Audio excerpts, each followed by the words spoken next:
Olá, bom dia. Muito bom nós estarmos aqui hoje, né, dia 29/11, para conversarmos sobre a palavra do Senhor. Seja muito bem-vindo aí, você que já está aqui para a gente conversar. Eu quero conversar contigo hoje baseado num texto que eu gostaria que você prestasse atenção nessa leitura. Mateus capítulo 6, do versículo 25 ao 34, diz assim, ó: por isso vos digo, não andeis ansiosos quanto à vossa vida pelo que haveis de comer ou pelo que haveis de beber, nem quanto ao vosso corpo pelo que haveis de vestir. Não é a vida mais do que o mantimento e o corpo mais do que o vestuário? Olhai para as aves do céu, que não semeiam, não cegam, nem ajuntam em celeiros, e vosso Pai Celestial as alimenta. Não tendes vós muito mais valor do que elas? E qual dentre vós poderá, com todos os seus cuidados, acrescentar um côvado à sua estatura? E quanto ao vestuário, por que andais ansiosos? Olhai para os lírios do campo, como eles crescem, não trabalham, nem fiam. E eu vos digo que nem mesmo Salomão, em toda a sua glória, se vestiu como qualquer deles. Pois se Deus assim veste a erva do campo, que hoje existe e amanhã é lançada no forno, não vestirá muito mais a vós, homens de pequena fé? Não andeis, pois, inquietos, dizendo o que comeremos, ou o que beberemos, ou como nos vestiremos, porque todas essas coisas os gentios procuram. De certo, vosso Pai Celestial bem sabe, que necessitais de todas essas coisas. Mas buscai em primeiro lugar o reino de Deus e a sua justiça, e todas essas coisas vos serão acrescentadas. Não vos inquieteis, então, pelo dia de amanhã, pois o dia de amanhã cuidará de si mesmo. Basta a cada dia o seu mal. Esse é um texto muito conhecido nosso, mas ele cabe muito bem nos dias atuais. A gente presenciou aí no Brasil e no mundo uma teologia chamada teologia da prosperidade, que falava que todas as pessoas que servem a Deus são filhas do rei. E porque são filhas do rei, precisam ter uma vida uma vida regalada, né, como diz a Bíblia, que quer dizer uma vida com bastante prestígio, bastante saúde, bastante dinheiro no bolso, bastante prosperidade. Então chama de prosperidade o bem material, chamam de prosperidade o tudo dando certo, chamam de prosperidade um triunfalismo. Então a gente presenciou a teologia da prosperidade anunciando, apregoando isso. E a gente percebeu que a teologia da prosperidade ela não foi muito adiante, porque as pessoas comuns do dia a dia, que pagam impostos, que trabalham de sol a sol, que fica de 8 da manhã até 8 da noite trabalhando, custa chegar em casa porque pega condução, essas pessoas que ganham salário mínimo, que se esforçam, muitas delas às vezes ganham mais porque triplicam até mesmo a sua jornada de trabalho para tentar dar o melhor para a sua família. Essas pessoas comuns não prosperaram.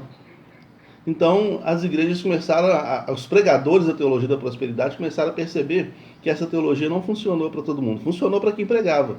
Para quem falava que você tinha que fazer o voto, que você tinha que levar o dinheiro lá para ele, que tinha que custear o carro zero dele, que tinha que custear a vida de luxo dele. Para essas pessoas funcionou, mas para a pessoa comum, a teologia da prosperidade não funcionou. Aí eles criaram a teologia coaching, que vai colocar nas costas da pessoa a responsabilidade do próprio desenvolvimento da vida. Ou seja, se a sua vida não desenvolveu, é porque você não fez as aplicações corretas da teologia da prosperidade. Você não fez a aplicação correta dos conhecimentos que lhe foram passados. Você não mudou seu mindset, porque você não mudou sua maneira de enxergar, sua maneira de viver, e não lançou mão das ferramentas necessárias para fazer a sua vida ser transformada. E a teologia coach ainda está em evidência por aí, mas também tem mostrado a sua fragilidade. Eu prefiro ficar com a teologia bíblica. A teologia bíblica, porque ela não fala de triunfalismo. A Bíblia é um livro de relatos de fé, pessoas do cotidiano, pessoas da vida comum. Jesus aqui nesse texto, ele está falando contra a avareza. Em Mateus 6, para quem chegou depois, o Hélio, meu querido irmão, chegou depois aí, Jesus está falando contra a avareza. Em Mateus 6, ele está falando para a gente tomar cuidado para não servir a Deus e ao dinheiro, não ficar apaixonado pelo dinheiro e abandonar o Senhor, porque isso fatalmente pode acontecer. Não é contra a prosperidade financeira. Jesus não é contra isso, a Bíblia não é contra isso, eu já falei sobre essas questões. Jesus está falando aqui para a gente tomar cuidado. Tomar cuidado. Para a gente colocar o foco naquilo que de fato faz sentido para a vida. Então a Bíblia, ela é um testemunho de fé. Pessoas que escreveram a Bíblia são pessoas que viveram o dia a dia com Deus, os altos e baixos que a vida apresenta, porque O paraíso não cabe nesse mundo. Como nós gostaríamos que a Bíblia fosse? Como nós gostaríamos que a Bíblia falasse? Que tudo daria certo mesmo. A gente gostaria muito que a teologia da prosperidade fosse uma realidade. A gente gostaria muito que a teologia do coaching fosse uma realidade. A gente gostaria muito de ter uma biblinha de condão que você esfregasse e saísse um gênio da lâmpada e desse pra gente todas as soluções da nossa vida. A gente gostaria muito disso, que não tivesse imprevistos na vida, que não tivesse males na vida. Mas você percebe como o texto termina? No versículo 34, Mateus 6, ele fala assim, ó, basta cada dia o seu mal. Todo dia é um desafio, todo dia é uma realidade nova que a gente enfrenta. Todo dia você passa raiva, todo dia você tem dificuldade. Tem dia, nem todo dia, na verdade, você passa raiva. Mas todo dia você tem uma dificuldade diferente que você vai ter que enfrentar. Essas dificuldades são, às vezes, recursos que Deus utiliza para melhorar a nossa condição espiritual. Porque a maior prosperidade que a gente pode ter é buscar o Senhor. Por isso que no versículo 33, Jesus fala, busca o reino de Deus e sua justiça, que as demais coisas serão acrescentadas. Se Deus se preocupa com pardais, se Deus se preocupa com a planta, com a flor, tá cheio de flor aqui em casa, aqui em casa está parecendo uma floresta, né? Tem flor para todo lado. Se Deus se preocupa com a flor, com a beleza da flor, se Deus se preocupa com o pardal, e ele fala, quanto mais de vocês, homens de pequena fé, tenham fé. Aqueles homens a quem Jesus estava falando, eles viviam uma vida muito sofrida. A Palestina do primeiro século, nós já falamos sobre ela aqui, segundo os historiadores, a Palestina do primeiro século era um lugar muito inóspito, um lugar muito difícil de viver, por causa da ocupação romana, por causa da opressão dos religiosos, por causa da opressão política, por causa de vários tipos de opressão. A pobreza era muito grande, as pessoas viviam com dificuldade. Então, ansiar uma vida melhor era o que eles mais queriam. Eles queriam, Jesus falou assim, tenham olhos bons, cuidado para vocês não terem olhos gananciosos, para colocar seu corpo todo em trevas, cuidado com isso, cuidado com a avareza. Aí ele fala, olhe para os lírios, estão sendo cuidados. Olhe para os pardais, estão sendo cuidados. Muito mais Deus vai cuidar de vocês. A verdadeira prosperidade é descansar em Deus. A verdadeira prosperidade é andar com Deus. Não fique esperando ficarem multimilionários para achar que Deus é bom só porque você é milionário. Deus é bom o tempo todo. Deus é bom quando a doença bate na porta. Deus é bom quando a saúde está na porta. Deus é bom quando o dinheiro está na conta. Deus é bom quando o dinheiro não está na conta. Deus é bom o tempo todo. As dificuldades que a gente enfrenta ao longo da vida têm a ver com as próprias situações da vida mesmo. As próprias realidades que a vida apresenta. Jesus termina esse perícope falando, basta cada dia o seu mal. Então viver com Deus é dar testemunho de fé. Testemunho quando Deus te fez feliz, quando você se sentiu alegre, quando você se sentiu feliz, quando você se sentiu realizado, mas também quando você se sentiu frustrado. E a sua frustração não tem nada a ver com Deus, tem a ver com escolhas suas, escolhas dos outros e as próprias contingências da vida mesmo, que às vezes nos atropelam por aí. Então nós gostaríamos que a Bíblia dissesse pra gente que a gente está no paraíso. Aceitou Jesus, está no paraíso, vai dar tudo certo na sua vida. Né? Existe uma diferença entre aquilo que a gente gostaria que a Bíblia dissesse e aquilo que a Bíblia realmente diz.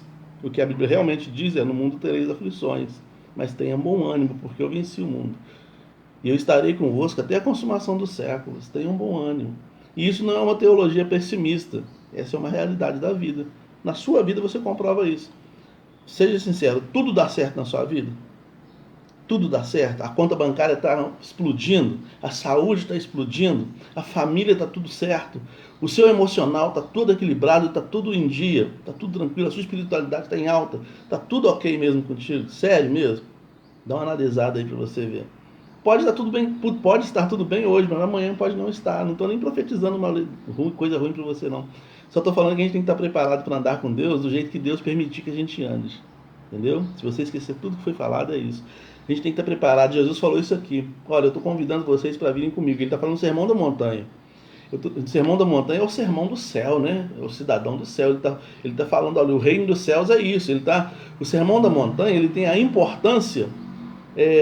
Mateus coloca o Sermão da Montanha na montanha, diferente de Lucas que coloca na planície. Lucas fala que Jesus desceu e falou. Mateus fala que Jesus subiu e falou. Porque foi numa montanha que Moisés deu a lei para o povo, que Moisés explicou o céu para o povo, as experiências que ele teve com Deus naquele monte durante 40 dias, e o que Deus falou para ele falar para o povo. E ali Jesus agora também está fazendo a mesma coisa. Ele está no monte explicando para o povo quais são as realidades da vida daquele que quer andar com Deus. E dentre essas coisas ele fala isso: esteja preparado para os altos e baixos que a vida vai oferecer. Isso não significa que Deus é mau. Isso não significa. Isso significa que você está na vida real. E a vida real não comporta o paraíso. A vida real não comporta o triunfalismo. A vida real, ela enfrenta as dificuldades que as vidas reais, de um modo geral, enfrentam. O próprio Jesus enfrentou e os discípulos também. Não seria diferente, nem comigo nem contigo, né?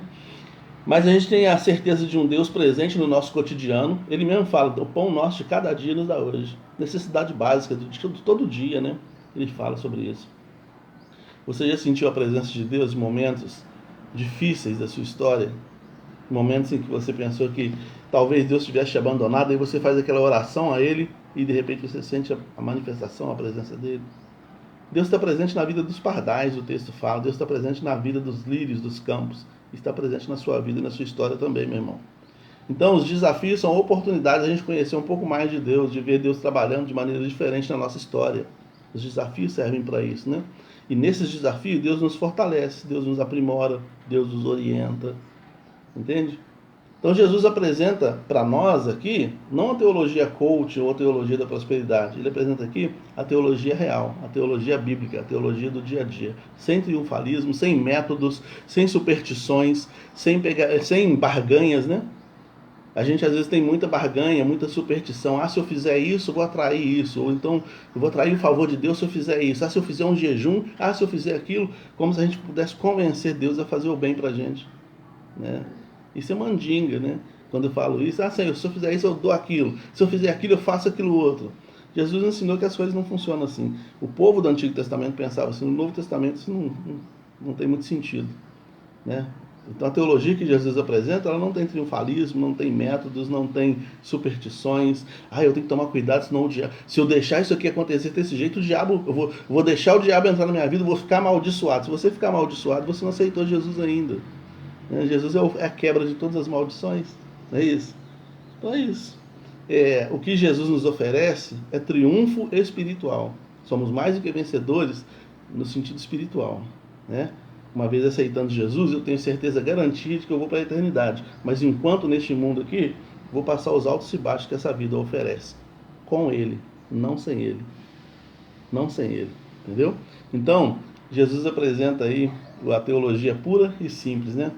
Que tem a ver com relacionamento real com Deus. Que Deus nos abençoe e nos ajude a compreender essa realidade. Não é uma realidade minha, é uma realidade bíblica. Que a gente possa olhar para a Bíblia, para aquilo que a Bíblia quer dizer, não aquilo que a gente gostaria que ela dissesse. Porque assim a gente vai evitar frustrações com Deus. Deus nos abençoe, a todos vocês que estão aí. Um forte abraço, Hélio. A gente está orando por você, meu irmão, e Deus está agindo com certeza na sua situação. Deus abençoe cada um de nós.